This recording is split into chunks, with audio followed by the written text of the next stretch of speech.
Assalamualaikum warahmatullahi wabarakatuh. Jumpa kembali dengan saya. Di kesempatan kali ini, saya akan melanjutkan kisah misteri yang ditulis oleh Ed Celeng Oleng. Dan kali ini saya akan melanjutkan kisah misteri yang berjudul Janin yang Terbuang. Seperti apa kelanjutan ceritanya? Tak perlu kita berlama-lama lagi. Langsung saja, mari kita lanjutkan ceritanya. Seperti hari-hari sebelumnya, aku menyongsong rezeki dengan menarik gerobak keluar masuk kompleks perumahan. Kali ini aku tidak sendirian.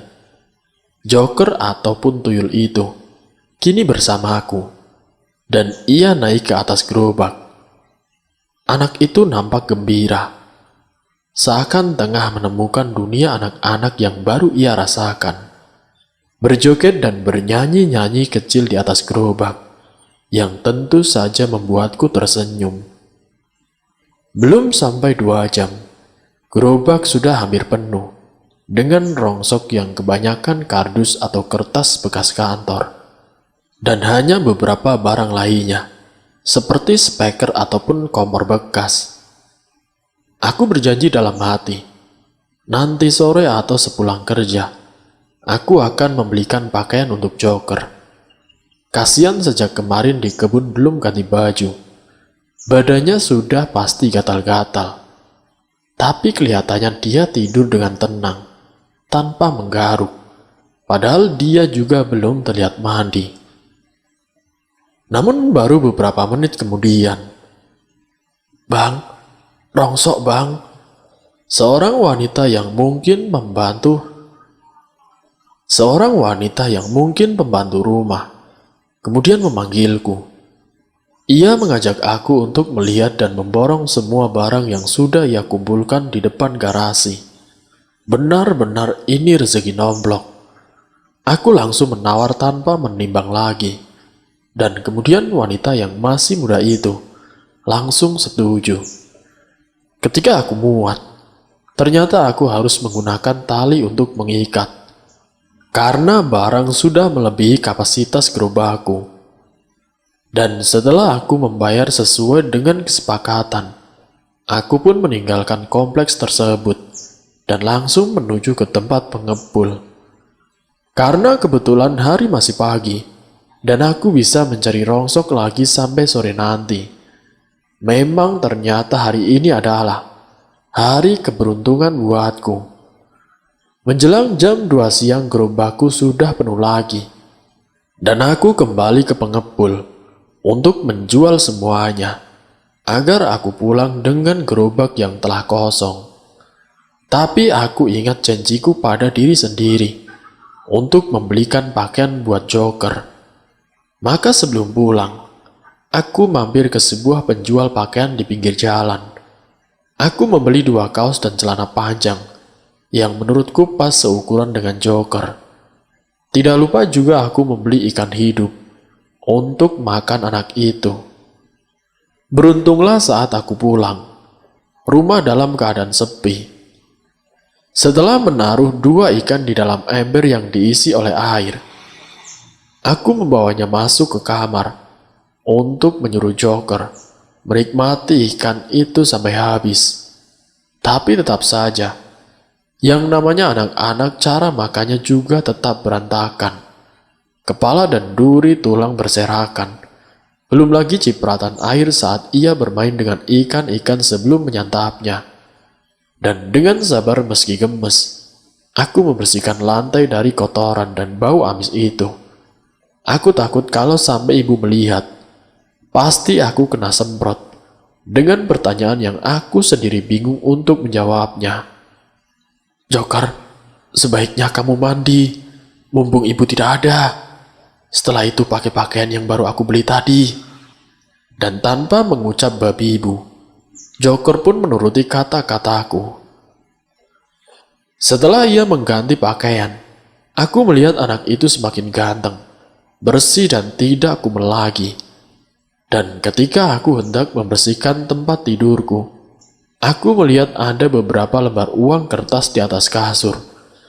Uang dengan nominal 100.000 itu sempat membuatku tertegun, dan aku berpikir, uang siapakah itu?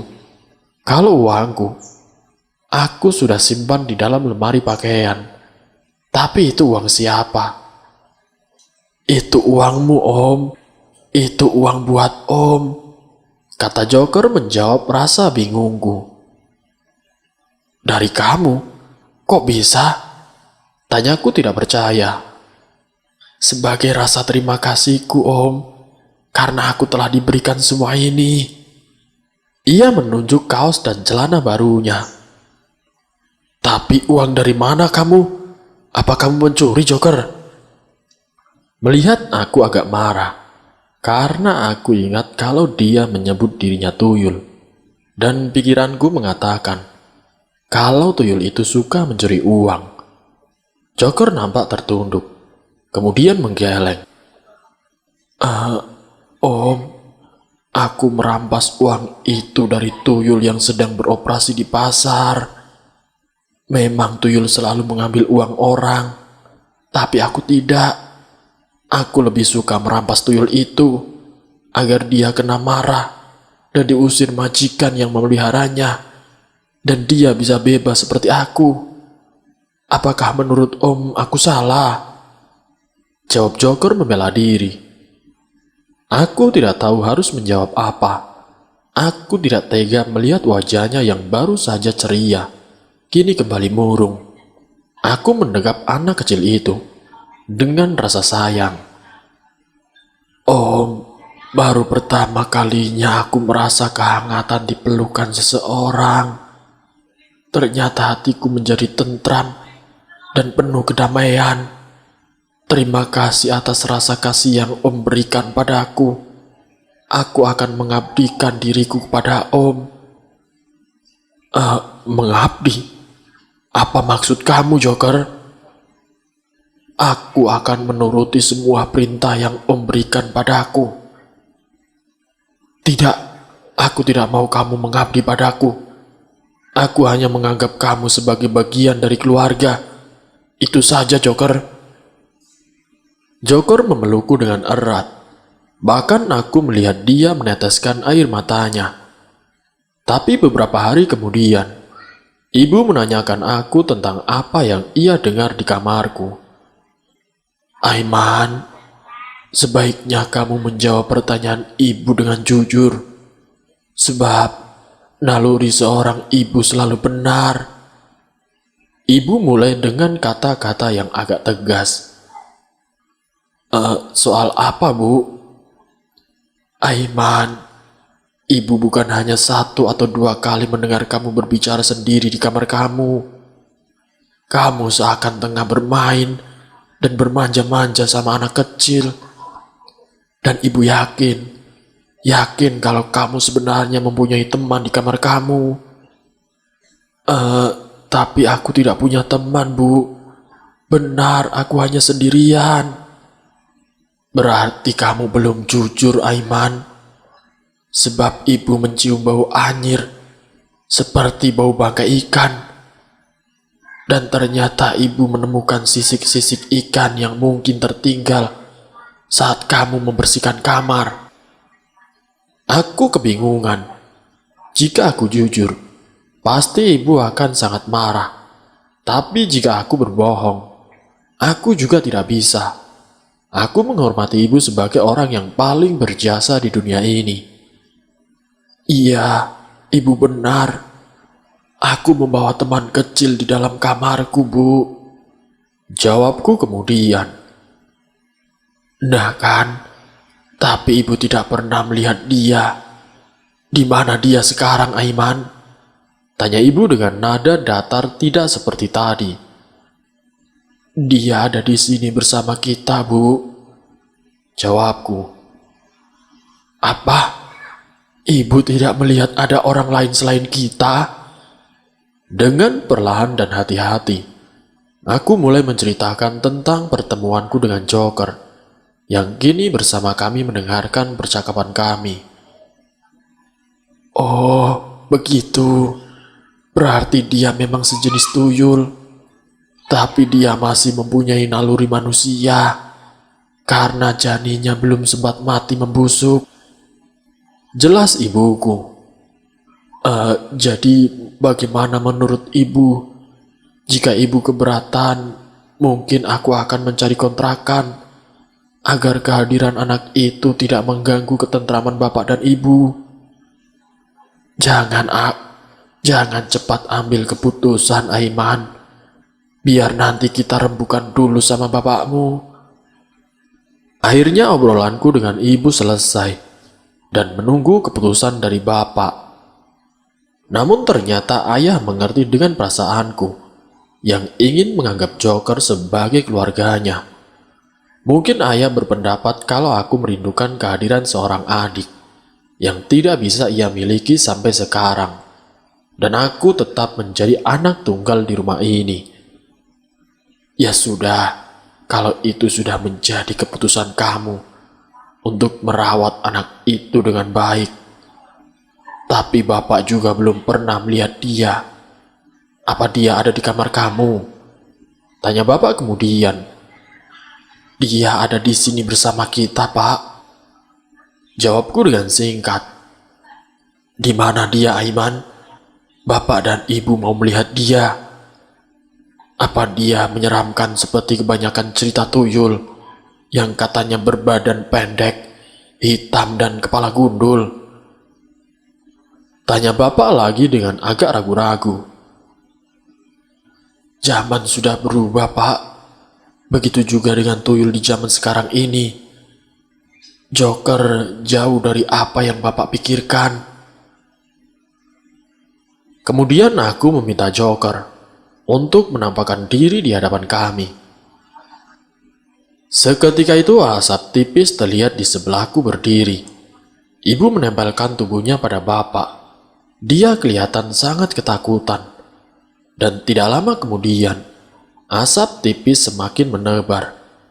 Tiba-tiba di hadapan mereka, kini sudah berdiri satu sosok anak laki-laki, berusia 6 tahunan, dengan wajahnya yang tampan.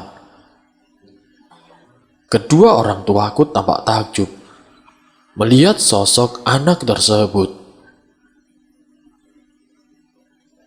Bapak, Ibu, inilah wujudku. Namaku Joker. Aku sangat berterima kasih jika kalian semua mau menerima kehadiranku di rumah ini. Ucap Joker kemudian. Tentu saja membuat kedua orang tuaku terharu. Iya Joker, Aiman sudah bercerita banyak tentangmu. Dan kami dengan kedua tangan terbuka menerima kehadiran kamu. Anggaplah Aiman sebagai kakak kamu, dan kami yang tua ini anggap seperti kakek dan nenek kamu sendiri. Begitu kata kedua orang tuaku. Ungkapan itu bukan hanya ucapan saja. Bapakku selalu senang jika melihat Joker bermain. Beliau juga membelikan mainan untuk Joker jika kebetulan ada rezeki lebih. Rumah kami yang semula sunyi, kini mendadak seakan hidup dengan suasana kegembiraan. Kedua orang tuaku senantiasa memperhatikan si Joker, seperti cucu mereka sendiri. Namun sejauh ini, aku tidak pernah menceritakan perilaku si Joker, yang sering kali meletakkan uang di atas tempat tidur. Dan aku tidak menyangka, kalau uang simpanan sudah semakin banyak. Aku bermaksud untuk membangun sebuah gudang di samping rumah. Maka aku meminta izin kepada kedua orang tuaku, yang memandangku penuh keheranan dan juga tanda tanya. Aiman, membangun gudang itu akan memerlukan biaya besar. Apa kamu punya uang sebanyak itu? Rasanya bapak dan ibu tidak percaya kalau dengan usaha rongsokan kamu sudah menghasilkan. Karena kamu usaha belum terlalu lama, Aiman. Pertanyaan bapak tidak mungkin aku jawab secara jujur. Aku hanya mengangguk dan menjawabnya dengan ringkas. Tapi aku rasa aku sudah punya cukup uang, Pak. Ya sudah, itu terserah kamu, Aiman. Bapak pun kemudian menyetujuinya. Pembangunan gudang belum selesai, namun mulut para tetangga mulai usil membicarakan keluargaku. Bahkan ada yang secara terang-terangan bertanya langsung kepada Bapak. Pak Mahmud, saya sepertinya pernah melihat seorang anak kecil badannya hitam dan kepalanya agak gundul. Jangan-jangan Pak Mahmud memelihara tuyul ya? Pantas saja, Aiman baru juga jadi tukang rongsok, sekarang bisa bangun gudang sebesar ini, kata lelaki tetangga. Mas Asep ini ada-ada saja. Ya kalau kami memelihara tuyul, sudah pasti kami kaya sejak dulu, balas Bapak menutupi. Tapi saya jelas-jelas kok Pak melihat tuyul di depan rumah Bapak. Mas Asep masih kekeh dengan pendapatnya itu. Ya kalau Mas mau melihat ke dalam mencari tuyul itu, silahkan Mas. Atau kalau memang ada, ya silahkan tangkap saja. Sampean ini kok malah ngeyel, nuduh saya memelihara tuyul. Ayo, coba sana masuk rumahku, cari sampai dapat. Bapak mulai emosi. Loh, saya bukan menuduh Pak, tapi ini faktanya. Aiman bisa membangun gudang, uang dari mana kalau bukan dari tuyul itu? Ucap Mas Asep. Wah, kalau begini caranya, sampean memang ngajak ribut Mas. Ayo kita berkelahi secara jantan. Terserah mau tangan kosong atau Mas ambil senjata dulu. Aku akan tunggu. Kesabaran Bapak nampaknya sudah habis. Ia mengambil sebilah golok yang tergeletak di depan bangunan. Mungkin kepunyaan tukang. Melihat hal itu, Mas Asep segera pergi meninggalkan tempat itu. Akhirnya Bapak mencari Joker, yang kala itu sedang tidur di kursi. Sebenarnya Bapak terlihat tidak tega membangunkan anak yang sudah ia anggap sebagai cucunya sendiri. Namun kata-kata yang diucapkan Mas Asep, yang telah menyudutkan dirinya. Dan semua bermula dari Joker. Dengan perlahan dan juga hati-hati, aku melihat Bapak menepuk-nepuk lengan anak itu, sambil menyebut namanya. Joker pun terbangun. Ia memandang orang tuaku. Ada apa, Kek? Tanyanya sembari menguap. Kakek cuma mau tanya, apakah kamu pernah bermain di luar rumah? Sebab tadi ada orang yang bilang kalau dia melihat tuyul di rumah ini. Oh, itu. Iya, Kek, benar. Saat itu hampir malam. Tapi cuaca di dalam sangat gerah, sampai aku berkeringat. Lalu aku keluar tanpa mengenakan baju dan celana luar. Aku hanya berdiri di depan, dan itu hanya sebentar, Kek. Mungkin memang orang itu punya pikiran jelek, sehingga saat pikirannya kosong dan ngambiar, dia bisa melihat keberadaanku. Jadi aku minta maaf, Kek, kalau aku sudah lancang melakukan kesalahan. Jelas si Joker kepada bapakku. Bapak merasa tidak tega untuk memarahi si Joker, dan ia membelai rambut anak itu, sehingga tertidur kembali. Kemudian Bapak duduk termenung di samping si Joker. Ia termenung, membayangkan kejadian yang baru ia alami. Ya, seumur hidup baru kali ini Bapak kelihatan marah besar. Selama ini Bapak tidak pernah punya masalah dengan tetangga dan juga orang lain. Ini semua adalah salah aku. Bapak, semua yang dikatakan Mas Asep itu benar adanya. Aku mulai mengungkapkan perasaanku selama ini. Aku mempunyai uang sebanyak ini karena pemberian dari Joker, Pak.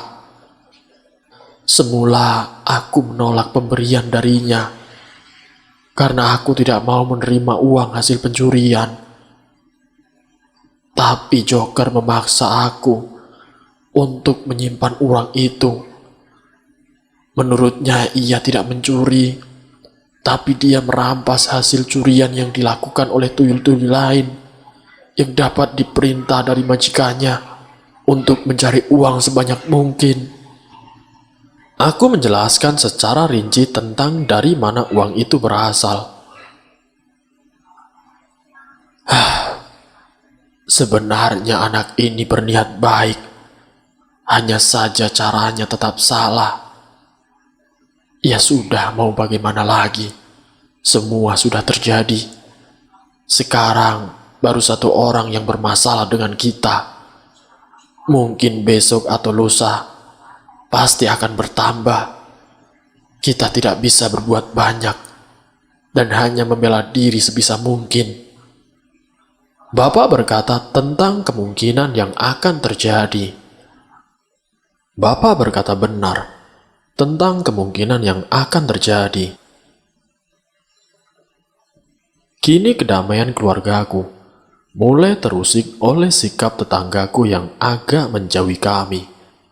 Kalaupun menyapa, ujung-ujungnya mereka mencibir. 1-2 kali aku mendengar kata-kata yang menyinggung soal keluargaku tentang memelihara tuyul. Masih bisa aku maklumi. Namun aku juga manusia biasa yang punya batas kesabaran. Enak ya. Sejak punya tuyul, tidak kerja juga duit datang sendiri, kata seorang lelaki parubaya saat aku tengah mengawasi tukang yang tengah merapikan gudang. Telingaku seketika menjadi panas. Aku menghampiri lelaki itu sambil mencabut parang yang sudah aku siapkan di belakang pinggangku. Coba katakan sekali lagi, apa yang barusan Bapak bilang? Aku tidak segan-segan merobek mulutmu yang bau itu dengan parang ini. Ucapku menggertaknya dengan menempelkan parang di mulutnya. Lelaki itu terlihat sangat pucat wajahnya. Maaf, saya salah, ucapnya dengan lirih. Sekarang aku masih memberimu ampun, tapi sekali lagi berani bilang begitu, aku akan mengirim kamu untuk menemui malaikat maut. Cepat pergi, sebelum aku berubah pikiran. Aku membentaknya, yang membuatnya lari ketakutan. Dan dalam hatiku tertawa. Namun semua tidak berhenti sampai di situ. Pada suatu malam, tepatnya jam 8, saat kami berkumpul di ruang keluarga, kami mendengar suara gaduh di depan halaman rumahku. Dan ketika aku melihatnya dari kaca jendela, ternyata di sana sudah berkumpul sekitar 10 orang, yang semuanya laki-laki. Terdengar teriakan mereka memanggil-manggil nama kami. "Hai Mahmud! Keluar kamu! Hai Aiman! Jangan ngumpet kamu!" Begitu teriakan mereka. Akhirnya aku, Bapak, dan Joker keluar menemui mereka. Sementara ibu kami suruh duduk dengan tenang. "Ada apa kalian ribut-ribut di depan rumah saya? Mengganggu saja," ucap Bapak dengan suara agak keras. "Sudahlah Pak, kalian jangan pura-pura bodoh. Cepat serahkan tuyul itu, karena tuyul itu sudah meresahkan warga," teriak seseorang dengan lantang. "Kalau kalian memaksa, silahkan kalian cari sendiri di rumah saya. Kenapa kalian tetap ngotot menuduh kami memelihara tuyul?" ucap bapakku. "Kami bukan menuduh, tapi ini fakta. Banyak warga yang kehilangan uangnya, yang pasti dicuri oleh tuyul itu. Yang lainnya ikut bicara. Iya, kemarin Jono juga kehilangan uang 5 juta. Timpal yang lain, yang membuat teman di sebelah bertanya. Yang benar bro, masa Jono kehilangan uang sebanyak itu? Uang dari mana dia? Kan kalian semua tahu kalau Jono itu pengangguran. Mau ngerokok saja minta sama teman. Iya, tanya saja sendiri. Sudah. Yang jelas kita harus mengusir keluarga ini dari kampung kita ini. Setuju? Setuju. Teriak mereka serempak. Sebelum mereka mendekati kami, aku sudah lebih dulu menghadapi mereka dengan menghunuskan parangku. Oke, siapa yang mau lebih dulu merasakan tajamnya senjata ini? Ayo silakan maju. Atau kalian maju semua, biar aku cepat menghabisi kalian. Dan kamu Mas Asep, sebaiknya aku lebih dulu merobek mulut kamu yang telah menyebar fitnah. Aku berkata sesumbar, menunjuk kepada Mas Asep dengan parang di tanganku. Terlihat dia begitu takut dan mundur, menjauh dari kelompok orang pembuat gaduh ini. Di tengah ketegangan itu, menyeruak seorang laki-laki yang aku kenal sebagai ketua RT di kampungku. Tunggu, bapak-bapak, tidak boleh berlaku seperti ini. Mendatangi rumah orang, bahkan ingin mengusir mereka. Apa bapak-bapak dapat membuktikannya kalau Pak Mahmud ini benar memelihara tuyul? Tanya Pak RT. Saya pernah melihatnya Pak RT, kata Mas Asep memberanikan diri. Seperti apa wujud makhluk itu? Tanya Pak RT lagi. Anak lelaki kecil pendek hitam dan kepalanya gundul Pak. Kalau begitu, kenapa kamu tidak menangkapnya saja untuk membuktikan kalau keluarga ini memelihara tuyul? Atau jangan-jangan kamu memang sengaja menyebar fitnah? Sebab gambaran tuyul itu tentu semua orang sudah dengar. Hitamlah, gundulah, tapi mana buktinya? Mas Asep pun terdiam. Nah, sekarang sebaiknya bapak-bapak semuanya bubar saja. Kalau ada apa-apa, sebaiknya kita bicarakan baik-baik, bukan malah bertindak seperti ini. Ayo, sekarang kita pulang. Dan untuk Pak Mahmud, juga Aiman, saya atas nama warga memohon maaf atas hal yang tidak menyenangkan ini. Kami pamit, Pak. Setelah berkata, Pak RT mengajak warga untuk meninggalkan rumah kami. Ini memang gara-gara aku, sehingga orang tuaku yang kena imbasnya. Dan aku mengambil inisiatif untuk pergi dari rumah orang tuaku, agar keadaan tidak semakin memanas. Aku berniat mencari kontrakan untuk aku tinggal bersama Joker. Bapak pikir ini bukan pilihan yang baik, nak. Apa dengan kepergian kamu, warga tidak lagi menganggap kalau bapak memelihara tuyul? Ucap bapak mendengar rencanaku. Memang aku juga belum yakin, Pak.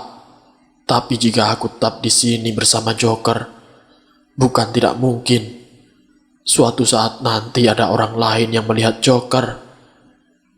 Apalagi kalau berita ini tersebar dan mereka sampai membawa orang pintar untuk menangkap Joker, maka bukti itu semakin kuat bagi mereka untuk mengusir kita. Jawabku menjelaskan.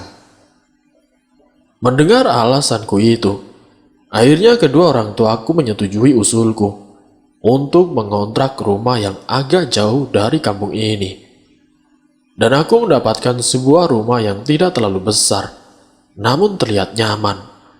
Bahkan aku memperkenalkan diriku sebagai seorang duda yang beranak satu, dengan tujuan agar Joker bebas bermain di rumah ini. Iya om, aku janji untuk tidak bertelanjang di depan rumah. Aku tidak mau ada orang yang melihat aku sebagai tuyul. Joker ternyata mengerti tentang kejadian ini karena ulahnya. Seperti biasa, aku mencari rongsok dengan menarik gerobak masuk keluar kampung dan kompleks perumahan yang sering aku datangi. Tapi aku harus menjual langsung ke pengepul. Sebab untuk menyimpan ke gudang, itu tidak mungkin. Selain agak jauh, aku juga tidak mau lagi terlihat di kampungku sendiri. Waktu pun berlalu.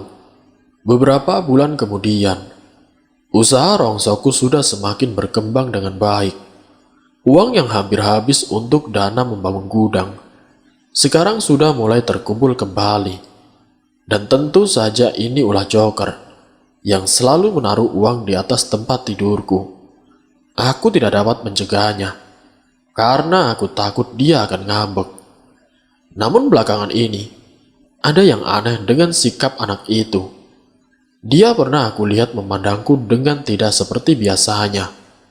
Mata anak itu terlihat berwarna merah, seperti bara api. Dan itu membuatku merasa ngeri. Apalagi setiap kali ia melihat tetangga sebelahku, yang notabene seorang janda, yang tengah menyusui bayinya.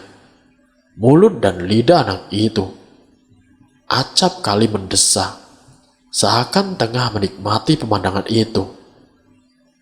Rasa takutku semakin aku rasakan ketika suatu hari Joker mendekat dengan sikapnya yang tidak biasanya.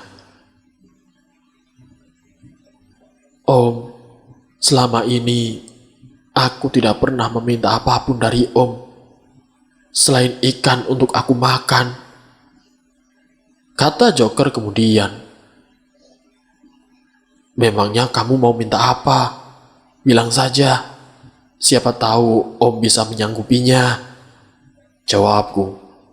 Tapi aku merasa ada sesuatu yang ganjil. Om, aku pingin minum susu, Om. Joker, kalau hanya susu, kamu tinggal minta mau berapa kaleng. Kan ini juga uang kamu. Namun Joker hanya menggeleng. Aku tidak suka susu kaleng, Om. Aku hanya mau air susu yang keluar dari payudara seorang wanita yang tengah menyusui bayi. Dek, jantungku seakan berhenti berdenyut mendengar permintaan yang tidak pernah aku bayangkan. Dan bersambung. Akankah Aiman menuruti permintaan si Joker? Nanti saya akan lanjutkan ke bagian yang berikutnya. Jadi untuk kalian, saya mohon tetap stay di channel ini. Sampai bertemu lagi. Wassalamualaikum warahmatullahi wabarakatuh.